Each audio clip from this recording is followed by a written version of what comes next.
Hello, amay na klongkli. Hindi muna ako makadagson. Kaya, bumalas muna ako kay Kuan. Pentis long.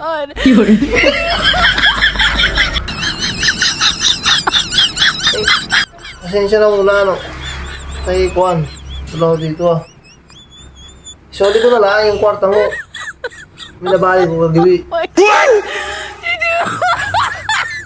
Wala, tinawagan ako niya may na Pentis long, Kasi, pumalas muna raw ako sa kanya.